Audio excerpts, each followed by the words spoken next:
एक भूगोलिक त्रिकोण जो अगर फिर से सक्रिय हो गया तो वॉशिंगटन, व्हाइट हाउस और वॉल स्ट्रीट तीनों की नींद उड़ जाएगी। जी हां, खबर सामने आ रही कि रूस ने साफ कर दिया कि वो RIC यानी रसिया इंडिया चाइना त्रिपक्षीय फोरम को दोबारा सक्रिय करना चाहता है। और यह बयान ऐसे वक्त पर सामने आया जब अमेरिका फिर से दुनिया पर टैरिफ और आर्थिक धमकी की राजनीति थोप रहा है और भारत पर उसने हाल ही में 25% का टैरिफ लगाया है। इसके साथ ही साथ अमेरिका ने भारत की 6 कंपनियों को भी बैन कर दिया है। बता दें, RIC फोरम कोई नया विचार नहीं, इसकी नींव काफी पहले ही पड़ चुकी थी जब रूस ने एक सपना देखा था, एक ऐसा मंच जहां रूस, भारत, चीन मिलकर गैर पश्चिमी विश्व का नेतृत्व करे। इस मंच ने शुरुआती वर्षों में शानदार प्रदर्शन किया, विदेश मंत्रियों की बैठकों से लेकर शिखर सम्मेलनों तक और कार्यकारी स्तर की बातचीत तक। पर जैसे ही भारत चीन सीमा विवाद बढ़ा, RIC में दरार आ गई। लेकिन अब भारत में रूस के राजदूत डेनिस अलिपोव ने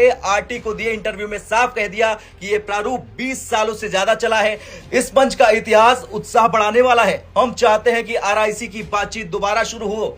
अलिपोव ने माना है कि भारत चीन के रिश्ते अभी सहज नहीं है, लेकिन यह भी कहा कि भारत और चीन दोनों मानते हैं कि उनके संबंध सहयोग पर आधारित होने चाहिए, न कि टकराव पर। यानी रूस ये भरोसा जता रहा कि भारत और चीन अपने विवादों को पीछे छोड़कर आगे बढ़ सकते हैं और RIC को फिर से जीवित किया जा सकता है। अलिपोव के बयान से पहले ही रूस के विदेश मंत्री सर्गेई लावरोव ने RIC को फिर से शुरू करने की इच्छा जताई थी। इसके बाद चीन की तरफ से भी मौन सहमति सामने आई, लेकिन भारत ने अब तक कोई आधिकारिक रुख नहीं लिया। मगर राजनयिक हलकों में माना जा रहा है कि रूस के इस बयान के पीछे दिल्ली की चुपचाप सहमति भी शामिल है। चलिए अब जानते हैं क्यों है ये मंच इतना जरूरी। दरअसल RIC केवल एक द्विपक्षीय चर्चा समूह नहीं है, ये एक जियोपॉलिटिकल प्रतीक है जहां 3 वैश्विक शक्तियां एक मंच पर बैठकर अमेरिका और पश्चिमी दबाव को संतुलित कर सकती हैं। अब अगर आंकड़ों की माने तो रूस ऊर्जा महाशक्ति है, भारत जनसंख्यिकी और लोकतांत्रिक ताकत है,